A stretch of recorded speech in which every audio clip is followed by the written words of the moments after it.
jours à venir. Mais ce qui est au Talimalam, les 3e millénaire, nous avons, depuis que nous avons attaqué, commencé les 3e millénaire, nous avons toute une série, il y a processus de l'accomplissement de l'écriture sainte. Alors, tout le monde y était, depuis que Kotaki n'a pas série, il y a un processus, n'est pas le bateau, et côté na kati ya mai, ils allaient à la vitesse de croisière. Ba bateau nyonso oyo ezali na kati ya mai ezali kodinda ko noyer. Pour nous que ça a été depuis to kotaki na première année ya 2001 ya 3e millénaire, to ko ça consacré processus oyo ezali ko détruire ko briser ba ligne so satanique oyo ezakat na mokili oyo. Ça se passe sur le plan spirituel. Alors, Nalandi Nabokebi, il y a un Français, Azar politicien, il vient d'éditer un livre intitulé L'Afrique est le continent de l'espoir. C'est-à-dire, quelque part, il est en train d'aviser quelque chose d'avenir à Onakati Afrique. Alors, à ce qui concerne l'église kimbanguiste, ce qui est au lundi, toute la valeur spirituelle de l'église kimbanguiste est à demeurer Katina Afrique. Alors, ce qui est au lundi, Papa Simon Kimbangu, l'Afrique est le pain, c'est sa parcelle. Et Papa Simon Kimbangu, il est beaucoup plus présent en Afrique. L'Afrique, c'est l'espoir, c'est le continent de l'espoir du monde. Ce qui est au Mokanda na biso, oyo yapson. Le Seigneur fait son entrée au temple. Alors, tout le monde était colloyé sur Jésus-Christ. Il avait fait son entrée au temple à l'âge de 12 ans. Quand Kolo Sakomeli a 12 ans, à côté qui n'a temple. Et maintenant, Papa Simon Kimbangu, à côté n'a temple, à quel âge? Mais tout le monde était Yazali, Alpha, P, Omega, et Bandeli, et Pesuka. Et maintenant, naissance naïe, à Botami Nankamba, et Lucelem Yassika, temple nan Batongi Yamote. Et c'est là où ils allaient qui création du monde. Création du monde et bandina la nouvelle Jérusalem c'est en Kamba. Et c'est là où il va créer qui la première personne, nos ancêtres Adam et Ève. Alors, à savoir, Papa Simon Kimbangu a tiki biso na bonzoto na le 12 octobre 1951 à Elisabethville à 2200 km d'Nkamba. Alors, tout le monde était 9 ans après basali dépouillement na 1960. Nous autres et zongi na Jérusalem Yassika et comme le 3 avril 1960 na 18h pile dans Kamba. Maintenant kokota zali kokota avant tout comme on a 60 qu'est-ce qui se passait en Kamba? Les colons belges ils étaient venus s'installer en Kamba. Naba soldats avec les soldats, ils ont vu les temples d'Nkamba descendus du ciel, et ça au Kita. Autobéki le manœuvre de Kimaza, Bazuba canon, Basali ko bombarder yango. Toyebi histoire wana ndenge salamaki. Alors, tout le monde était les temples, ça descendu du ciel, et zali cadeau, il y a les colos, les cadeaux du ciel. Et zali bonheur spirituel et matériel. Il y a un moment que Papa Simon Kimbangu nous a dit que Nyonso ya likolo, tous les contenus du ciel, et Pesamelibino se descendent sur la terre, Otobengi Sanju, sur le plan spirituel et sur le plan matériel.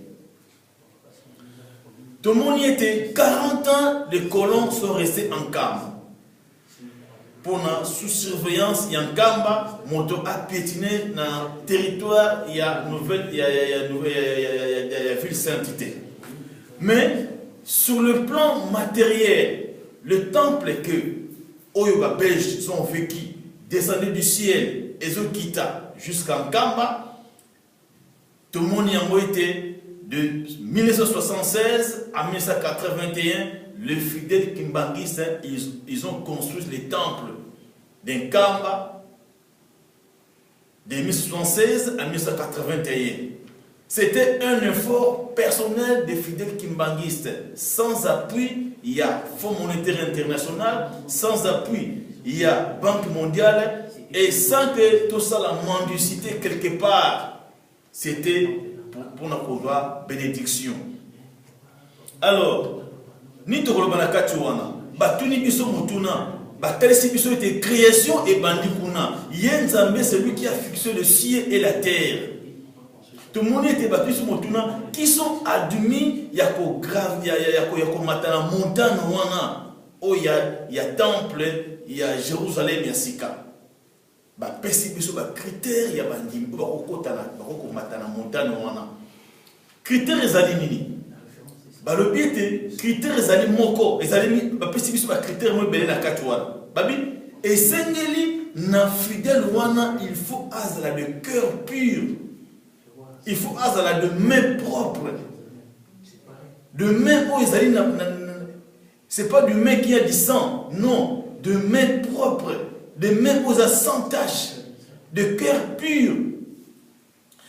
Batesi de mondimi oyo fidèle oyo ako komata na montagne ya Yerusalem ya sika pona ko de sika oyo nzoto esika oyo nzoto ezali esika oyo ezali ville sainte et sengeli azala moto oyo a prêté serment ya lokuta te.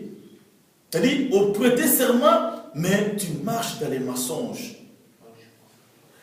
Et c'est la mondimi te oyo azali adumi pour le combattre Yerusalem ya sika ndenge Bible le biete azala mondimi oyo azui amna ye atia yango na lokuta te azali kotambusa amna na lokuta Bible ebeti sete et le biete mondimi wana azali ko admettre te kuna pour le combattre na ngomba et santu. Alors Nabandimi bazali ko sa critère wana que bazali de cœur pur, bazali de cœur pur, bazali table la carte na vérité, bandimi wana nzambe akopesa bango mapamboli, ils vont bénéficier la bénédiction de la part de Dieu. Bandimi wana bango bazali ba vrai fidèle kati na lingomba na miso ya nzambe. Alors, toke maintenant na tina na 10 commandements. Tout le monde était dans 10 commandements et les Toroloba. Nous allons parler sur le mérite. À savoir, les chrétiens qui sont présents en Kamba, comme ma pasteur Nancy Mampouya, elle est maintenant actuellement, elle est présente en Kamba. Et le fidèle qui est à Kinshasa, mérite na bango et zandenini. Mais tout le monde était les chrétiens qui est actuellement en Kamba. Azali azala kati ya les saintes pendant les heures de prière bazako tambula na règlement ya lingomba 15 heures pile ils vont faire la prière 18 heures la prière le matin le culte matinal le soir la soirée ainsi de suite et maintenant vous voyez que chrétien na azali Kinshasa basana mérite morote pourquoi o azali na Kinshasa azali loin d'un camp. C'est-à-dire, où il y a un camp, il y a tout ça, puisque nous avons des sika et santo. Et maintenant, où il y a un Kinshasa, il y a beaucoup plus de mérite. Pourquoi il y a plus de mérite? Parce que il y a un camp, il y a un oyo lingomba pesa. Il y a soirée spirituelle, ezali, culte matinal, ezali, erema bondeli, ezali, tout ça n'est pas qu'on ait dit la doctrine de l'église kimbanguiste. Maintenant, tu compares chrétiens à Kinshasa na au Maroc. To tiki mboka to ina Maroc. To moni était à la Maroc to kuta makamu musukat na Maroc awa. To kuti caractère ya ba marocain et caractère na biso ezali différent. Et maintenant c'est un chrétien qui a beaucoup plus de mérite. Ce qui a respecté ma lingomba. Allez même chrétien zali na kamba. Pambate awa na Maroc akuti ezali mosusu caractère mosusu. Tukei na poto critères d'aller na poto par rapport à Kinshasa. Basé na mérite mon côté. Kuna na poto c'est le plus pur.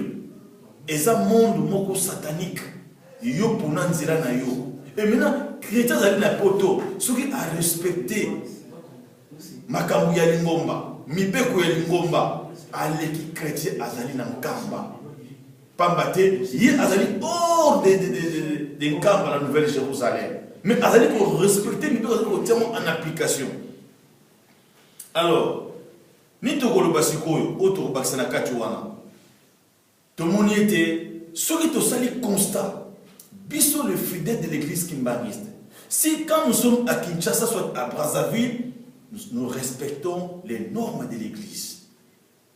Mais quand on quitte Kinshasa, commis hors de ton pays, tel qu'au Maroc, soit en Europe, toujours bunga nzela. Toujours bunga ba principe ya lingomba. Toujours bunga toujours ba mi ko respecter mi pe ko ya lingomba te. Or à savoir que biso to yé pona côté ya mokili. To ya espoir du monde. Toujours prendre la sabango et sikani ni nzambe azali. Alors yango lingomba ali ko beta sete na tina na discipline ecclésiastique. Alors pour yo maintenir position na yo, pour que on maintenir position na yo sika yo zali, même aux zali na Kinshasa, même aux zali na Maroc, même aux zali na Poto, c'est question de tenir compte na kati ya ba principe ya lingomba. Na kati ya trois piliers trilogiques, auto bengi l'amour, le commandement et le travail bien fait. Alors, tout le monde y était. Tout le monde était dans le Maroc. Tout le monde est allé dans le Maroc. Ce qui est allé, ils allaient dans l'harmonie, dans la doctrine de l'église qui m'a resté. Tout le monde est allé dans l'impudicité.